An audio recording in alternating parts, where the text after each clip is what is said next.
So what the title of this video is not telling you is that this is a do-over. Hey friends, thanks for clicking on this video. And as the title is letting everybody see, I'm going to be doing another comparative test of my homemade black powder with my 1860 Army Pieta Old Silver. This time I'm going to be comparing my Mesquite Mullen blend to my Pacific Willow Osage blend. I've got the cylinders already loaded up, and just like last time, I've got two different cylinders and 30 grains settled pre-lubricated felt wad in a 454 round ball. So let's just see how they compare. I believe I have enough Osage Orange Pacific Willow blend, and basically the whole purpose is to start gathering some numbers through my 1860 Army, the Pieta, and I've got two different cylinders, so as I load these up I will inform you as to which is which.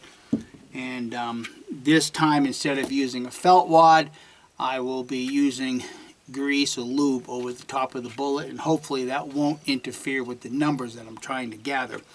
And in particular, since we don't know how much gas per cubic centimeter that Mesquite makes, we do know that Pacific Willow makes, was it the high 70s, the low 80s? I think it's the high 70s per cubic centimeter. So we have something to work with, but in order to find out how much gas perhaps, or how much more powerful this blend is, I have to compare them.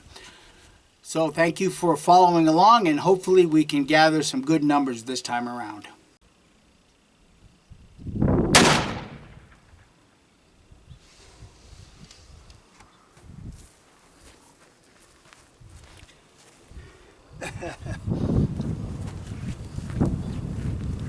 No, that one's no good. 41.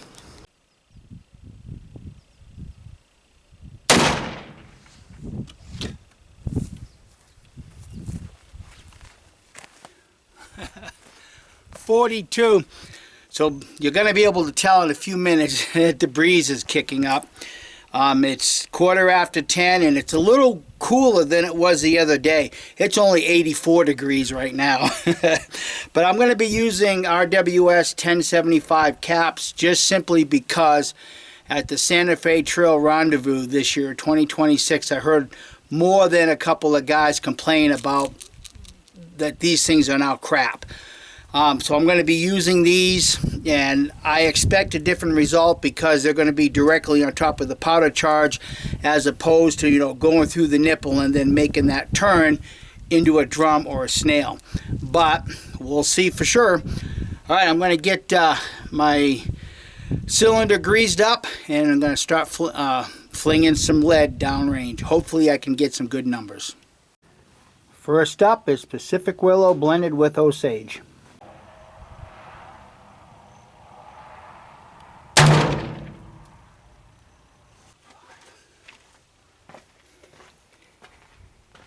$8.85.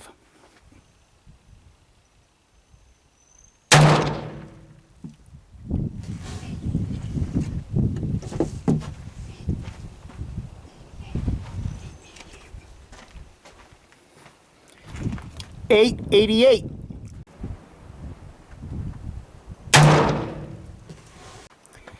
Figures 50.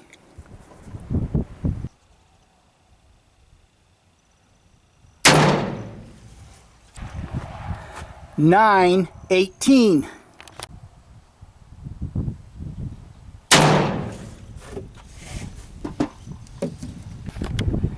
$8.38.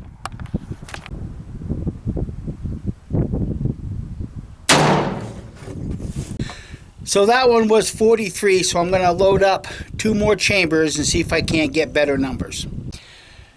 Okay, I went and reloaded the cylinder with Pacific Willow and Osage. I moved my chronograph further back. Let's see what it does.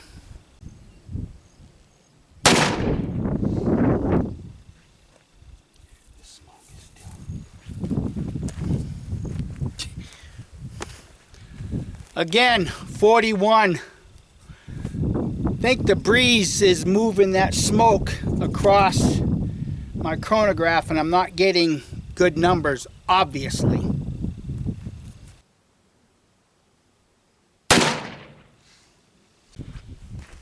It's a little more like it, 705. 21. I'm going to shut her down. Thanks for watching and have a great day.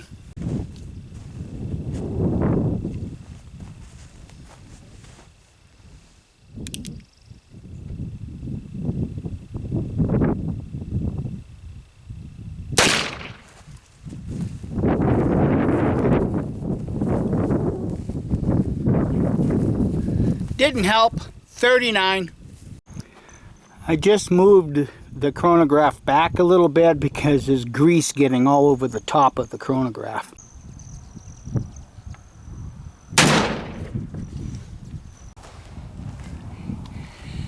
$8.47.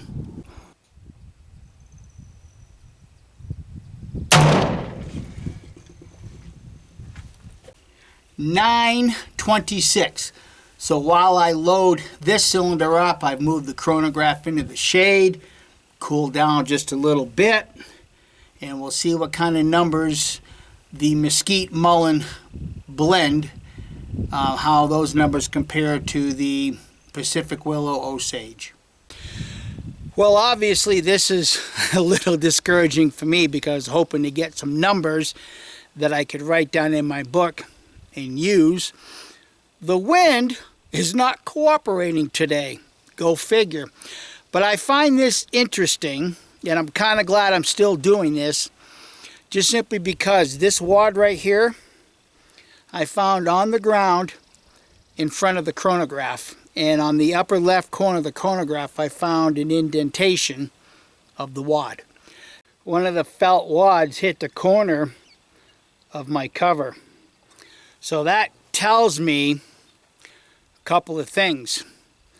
The wads are coming off before they get through, or before the two sensors can pick them up. And I did find 4 not even up at the target, so that also tells me once again the wads are not interfering with the accuracy. Okay, so for those that like to claim that the wads are messing up with their accuracy, I beg to differ. I really beg to differ. When you see the target, it's not the bullets, it's not the gun, it's actually me.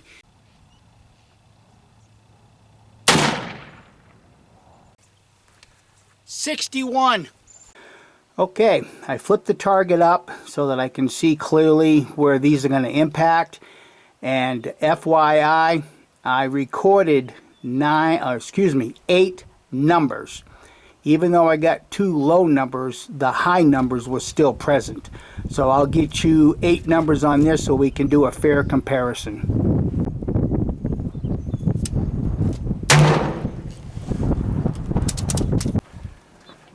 $9.49. $9.33.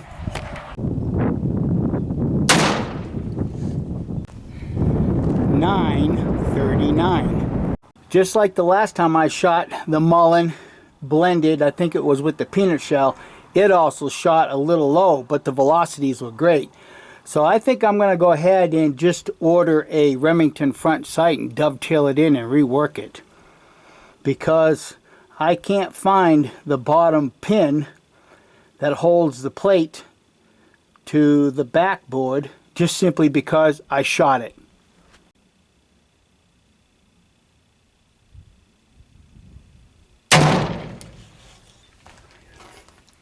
$9.05.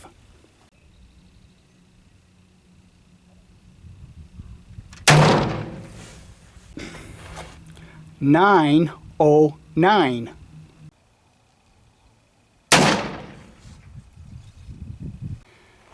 $9.27.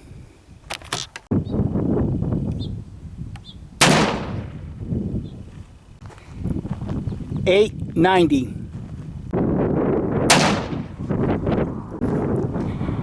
881. I'm going to redo that because I don't think these balls was firmly seated on top of the powder charge.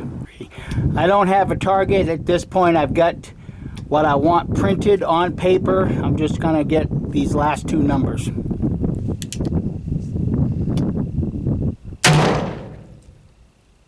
.975, and I can tell you right now, this ball did not seat as deep as the previous shot.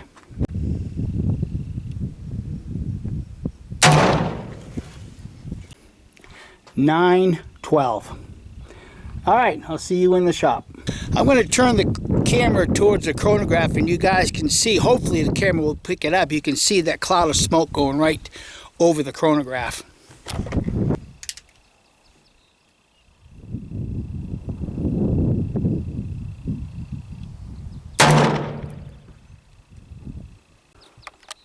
See what I mean? That number was 710.